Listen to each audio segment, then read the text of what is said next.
Okay, so let's start with exercise 6.3. Question first. Find the vector equation of a plane which is at 42 unit distance from the origin.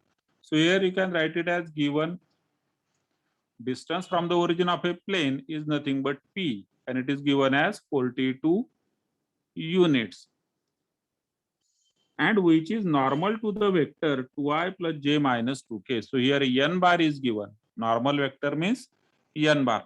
Now see here म्हणजे एखादा vector प्लेनला normal आहे असं म्हणा, किंवा मग जो plain आहे तो नॉर्मल टू द वेक्टर आहे. दोघांचा अर्थ एकच होतो.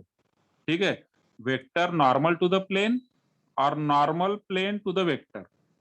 दोघांच्या केसमध्ये जो वेक्टर असणार आहे, it is a normal vector n bar which is given by, in this case it is 2i plus j minus 2k, and we have to find out equation of the plane in vector form, vector equation of the plane. Now see, in vector equation of the plane, or we will write down first so that we will know की मला कुठली quantity काढायची आहे. Vector equation of plane is r bar dot n cap is equal to p. So this is first, which is the formula जो तुम्ही काल learn केला आहे. त्याच्यामध्ये r bar is a general point on the plane. ठीक आहे, म्हणून आपण r bar ला काहीच करणार नसतो. r bar is a part of the answer. p given आहे, n cap नाहीये, पण n bar दिलाय त्याने मग आपल्याला n cap काढता येईल. So now let us find out n cap. कोण सांगणार? कोण सांगणार n cap equal to what? Anyone voluntarily with audio. Formula just learn केलं ना म्हणून. पण ऑडिओ तुमच्याकडे लगेच रेडी असेल तर बघा, नाहीतर एन कॅप सांगा मला. N cap equal to what?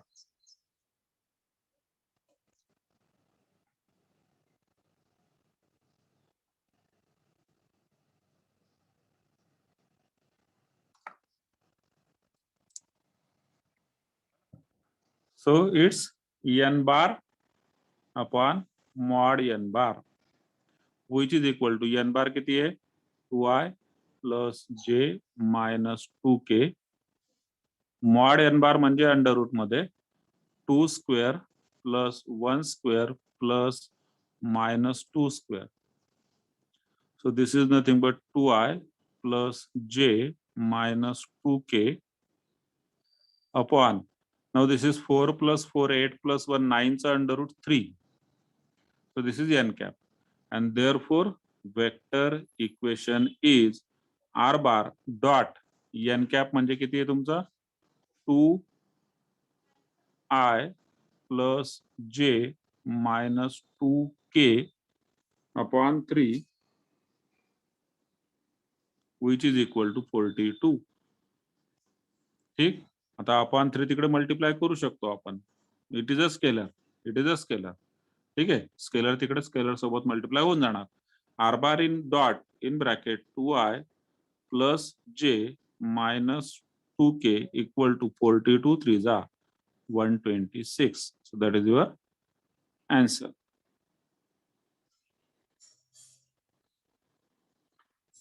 Question third.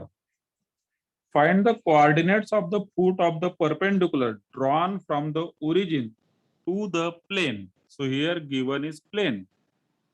Given plane is 2x plus 6y minus 3z equal to 63. Now comparing this in standard format, comparing with ax plus by plus cz plus d equal to 0, we get, what we get? A is equal to 2, b is equal to 6, c is equal to minus 3, d is equal to किती?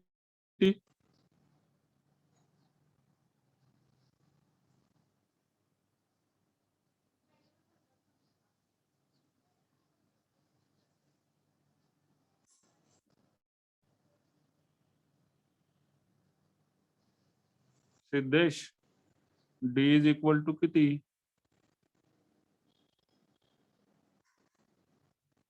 Correct आहे Vidya? No Mandar Pranab.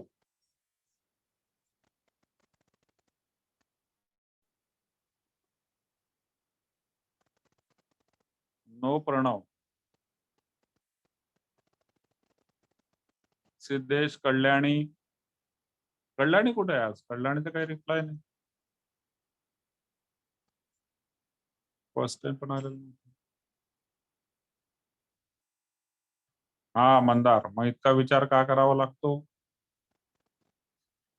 ठीक आहे ना.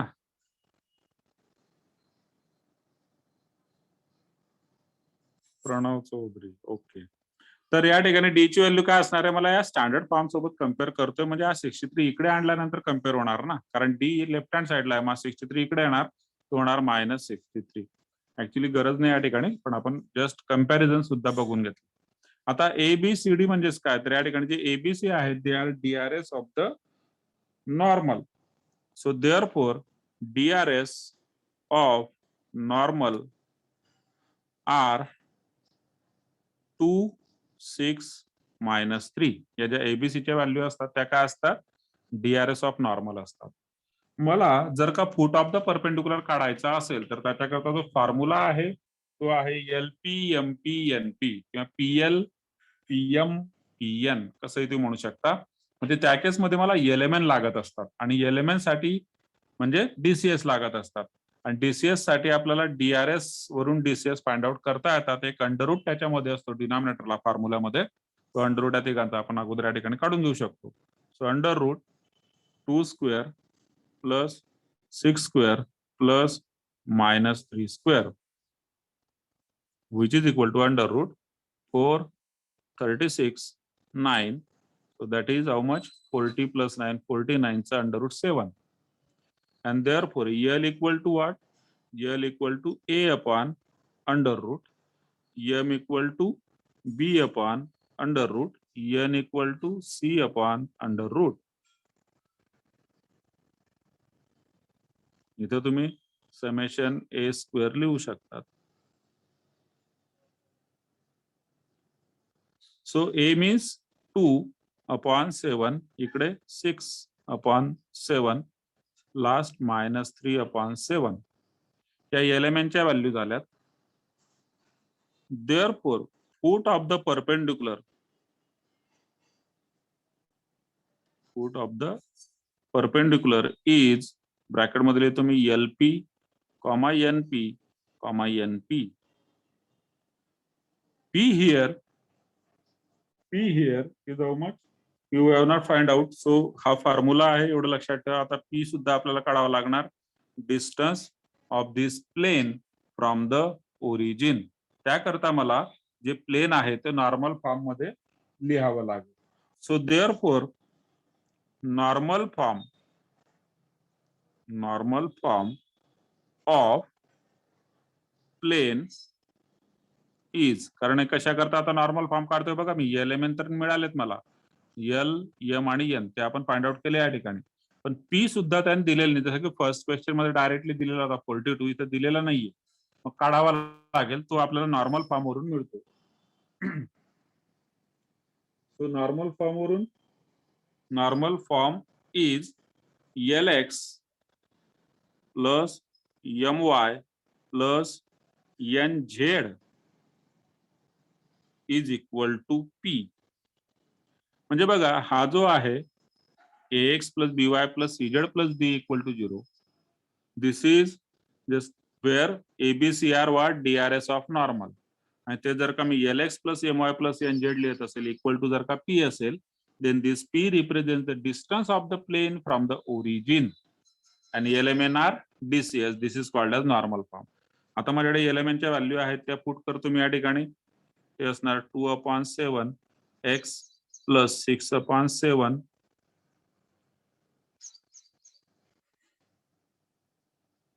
y minus 3/7 z. आता given जो plain होता त्याला मला नॉर्मल फॉर्म मध्ये आणायचंय. कोणत्या फॉर्म मध्ये? गिव्हन प्लेनला नॉर्मल फॉर्म मध्ये. बघा गिव्हन प्लेन काय होता? 2x, त्याला मी 7 ने डिवाइड केलं, 6y त्याला 7 ने डिवाइड केलं, -3z त्याला 7 ने डिवाइड केलं. मग 63 जो आहे त्याला सुद्धा 7 ने आपण डिवाइड करणार. which is equal to 63/7 म्हणजेच 9 and this is your p. He p ची व्हॅल्यू झाली. आणि मग आपण काढू शकतो therefore again put of perpendicular using this formula which is equal to in bracket LP म्हणजे 2/7 into 9 6/7 into 9 minus 3/7 into 9. Answer comes out to be 18/7, 54/7 minus 27/7.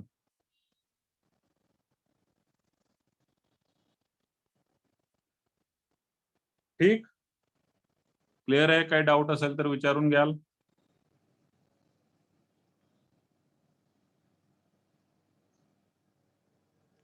Screenshot घेऊन घ्या. Let us move to next question number 5.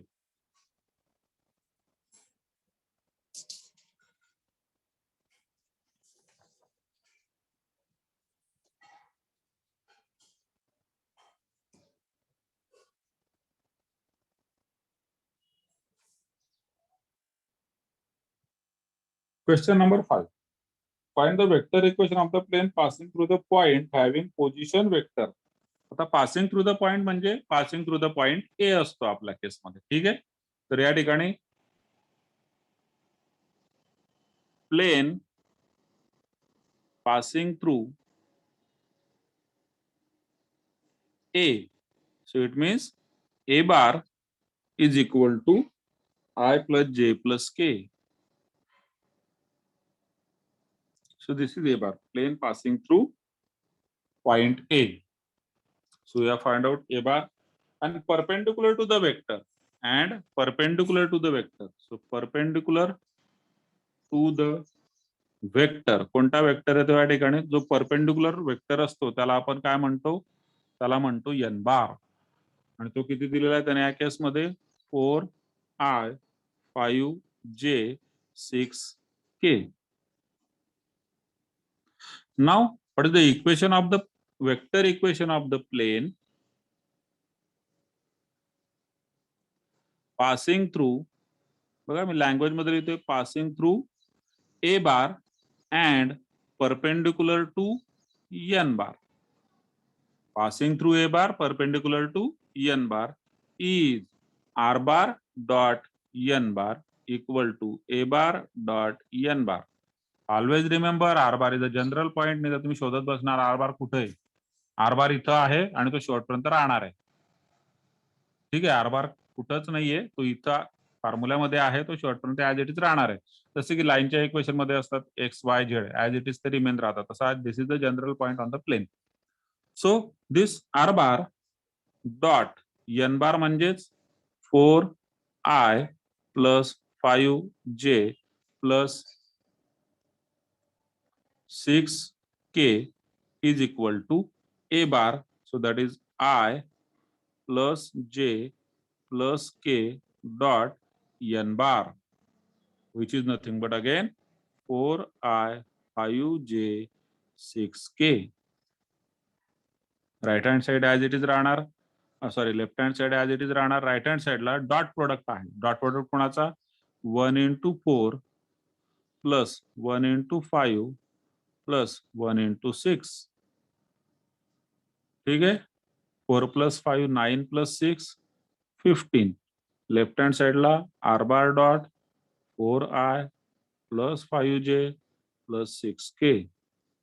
So that is your answer.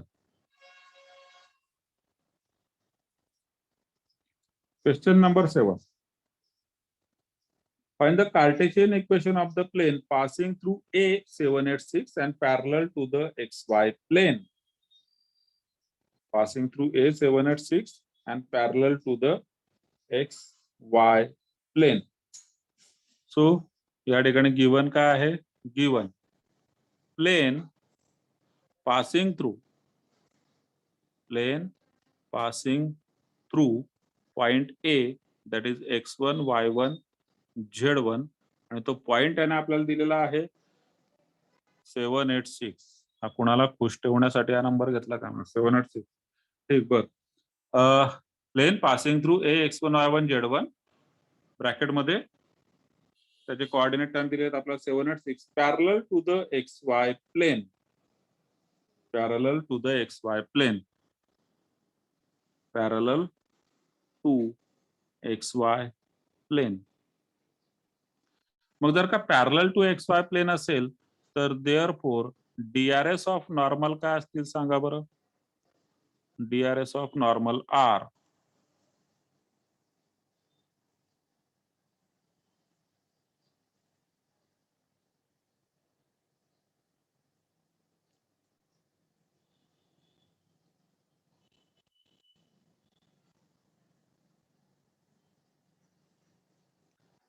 टेस्टचा question आहे correct Kalyani test मध्ये same question होता ना parallel to XY plane मग XY प्लेनला parallel म्हणजे XY plane XY plane मध्ये x नेहमी 0 असतो y पण 0 असतो आणि z असणार 1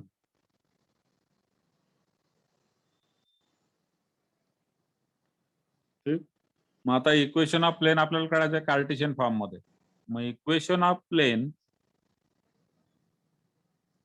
in Cartesian form is what is the formula काल लर्न केला तुम्ही a in bracket x minus x1 plus b in bracket y minus y1 plus c in bracket z minus 1 is equal to 0.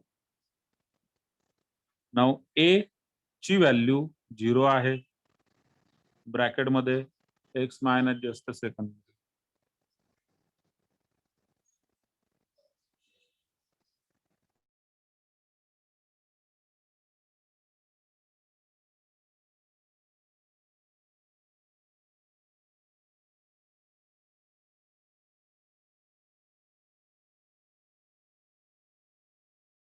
0 plus 0 C ची value आपण टाकली C ची value किती आहे अच्छा ए बी सी आहे ना झेड म्हणजे सी आहे सी ची व्हॅल्यू 1 आहे so 0 plus 1 into Z minus 6 म्हणजे Z minus 6 equal to 0 so answer होऊन जातं Z is equal to 6 now always remember any plane which is parallel to XY plane is of the form Z is equal to A म्हणजे एक constant घेतला मी actually Z is equal to K म्हणा तुम्ही वाटल्यास की Z is equal to something any plane which is parallel to XY plane तेच जर का इथं जर का बघा एक्स झेड प्लेन असतं याच क्वेश्चन मध्ये मला आन्सर सांगा बरं का plane passing through 786 and parallel to XZ plain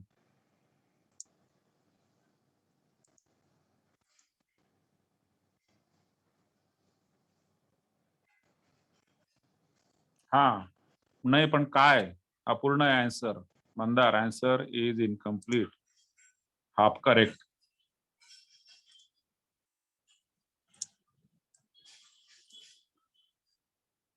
yes Mandar correct ठीक आहे सेम क्वेश्चन मध्ये जर का मी फक्त इतका चेंज केला पॅरलल टू XZ प्लेन म्हणजे त्या ठिकाणी फक्त वायचा कोऑर्डिनेट येणार आणि वायचा कोऑर्डिनेट किती आहे तुम्ही बघू शकता या ठिकाणी वायचा कोऑर्डिनेट किती आहे 8 मग वाय इज इक्वल टू 8 तेच जर का मी YZ प्लेन म्हटलं तर आन्सर येणार एक्स इज इक्वल टू 7 तर हे सगळं आपल्याला डायरेक्टली MCQ CET JEE मध्ये करायचं असतं इथं या पद्धतीने आपण सॉल्व्ह केलेलं question number 9 find the vector equation of the plane passing through the point A Cartesian form मध्ये दिलेला आहे सो गिवन आहे या ठिकाणी given plane passing through A म्हणजे x1 y1 z1 which is equal to त्यांनी दिलेला पॉइंट आपल्याला -275 अँड पॅरलल टू वेक्टर्स दोन वेक्टर्सला पॅरलल म्हणतोय ठीक आहे अँड पॅरलल टू वेक्टर्स त्याला आपण B1 B2 म्हणूया वाटल्यास B1 bar which is equal to 4I - J plus 3k and B2 bar तो आहे I plus J plus K. आता plane passing through A bar हा जो काय वेक्टर आहे, so here A bar is nothing but आपल्याला काय पाहिजे, vector equation of the plane. ते काय असतं आपण पाहिलेलं, R bar dot N bar equal to A bar dot N bar. मग ए बार आणि एन बार पाहिजे मुळात. तर ए बार या ठिकाणी त्यांनी दिलेला आहे आपल्याला, किती येतो, -2i plus 7j plus 5k. आणि N bar is a vector, N bar is a vector normal to the plane. आता तो प्लेन या दोघांना पॅरलल आहे, या दोघांना पॅरलल वेक्टर म्हणजे हा B1 हा B2. ठीक आहे, B1 B2 हे प्लेन मध्ये आहेत. मग आपल्याला कोण पाहिजे असतो, त्या प्लेनला नॉर्मल पाहिजे असतो. मग हा प्लेनला जो कोणता नॉर्मल आहे N bar, it is nothing but B1 cross B2. ही डायग्राम मी नेहमी प्रत्येक वेळेस काढत असतो, कारण हे अतिशय महत्वाचा कन्सेप्ट आहे. So N bar here is nothing but B1 bar cross B2 bar. आता मला एन बार फाइंड आउट करावा लागेल. So now let us find out N bar which is equal to B1 bar cross B2 bar म्हणजेच mod of I J K B1 चे 4 - 1 3, B2 साठी आहे 1 1 1. let us find out value for this.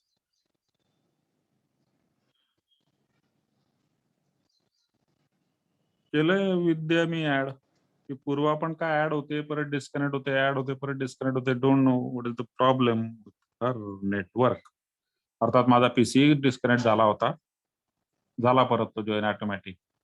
Okay, so I in bracket -1 -3 minus J in bracket 4 - 3 K in bracket 4 - +1. So that is -4I 4 - 3 1. So minus J plus 5K. And therefore vector equation is cast R bar dot N bar equal to A bar dot N bar. That is directly तुम्ही या ठिकाणी आता R bar dot N bar आपण find out केलेला आहे, -4i - j plus 5k which is equal to, right hand साइडला scalar येत असतो, एक कॉन्स्टंट नंबर येतो बघा, इथं अगोदर बघू शकता तुम्ही, इथं आपण सॉल्व्ह केलं होतं. ए बार डॉट एन बार म्हणजे या दोन वेक्टर्सचा स्केलर प्रोडक्ट, तिथे स्केलर क्वांटिटी येते. मग आता ए बार डॉट एन बार करूया, म्हणजे -2 into -4 7 into -1 5 into 5. So this is nothing but -8 -7 plus 25. 25 minus 15 म्हणजेच 10. तर ही झाली LHS तुमची इक्वेशनची आणि ही आहे RHS.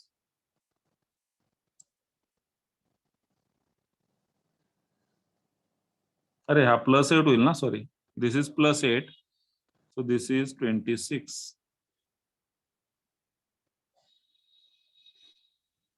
Minus into minus plus, सरांना एवढं पण येत नाही, काय करायचं. Find the vector equation of the plane which makes intercepts on the coordinate axis. So given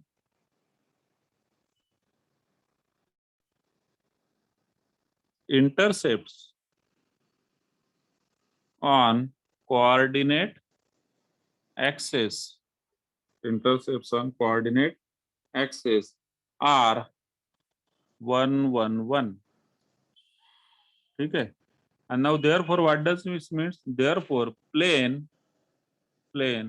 passes through first point A. कुठल्या या तिघांपैकी कुठलाही, x intercept, Y intercept, Z intercept. X intercept किती आहे, 1, म्हणजे एक्स येणार 1, वाय झेड दोघं 0. पुढचा point बी तो असणार तुमचा 0 1 0 आणि तिसरा पॉइंट सी तो असणार आहे 0 0 1 because these are the intercept. ज्या ठिकाणी एक्स ऍक्सिसला कट करतो त्या ठिकाणी वाय झेड 0 असणार, वाय ऍक्सिसला कट केलं की एक्स झेड 0 असणार. ठीक. So it is similar to line also. तर हे प्लेन त्या ठिकाणी त्यांना कट करतं. मग 3 पॉइंट आपल्याला या ठिकाणी मिळालेले आहेत. 3 पॉइंट आपल्याला मिळालेले. त्यांचे पोझिशन वेक्टर जे आहेत ते सुद्धा आपण फाइंड आउट मग करू शकतो. So therefore by using formula for equation of plane passing through 3 non-collinear point. Now see, these are not collinear, these are non-collinear points. Formula आहे आपल्याकडे 3 non-collinear पॉइंट कोणते? A bar, B bar and C bar. Formula आहे R bar minus A bar dot. Now C, formula basically हाच आहे हा.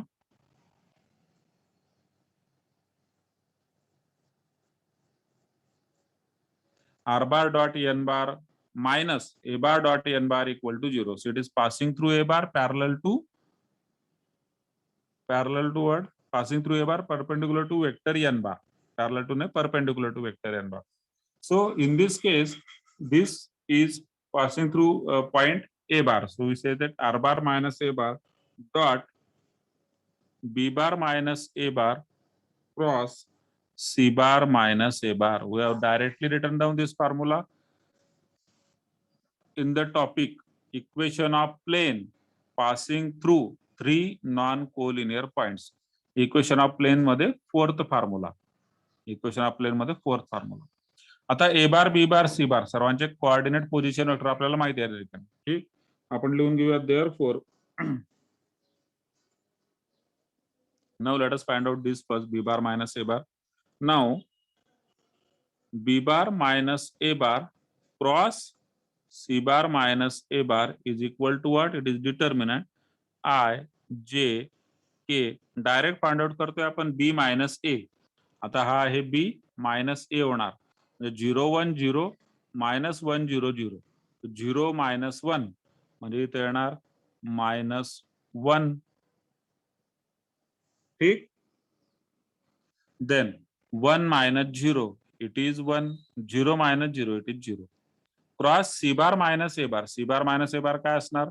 0 minus 1 minus 1. 0 minus 0 0. 1 minus 0 1. So this is equal to I in bracket 1 minus 0 minus J in bracket minus 1 आणि हा minus 0 plus K in bracket 0 minus minus plus 1. So this comes out to be I cap minus minus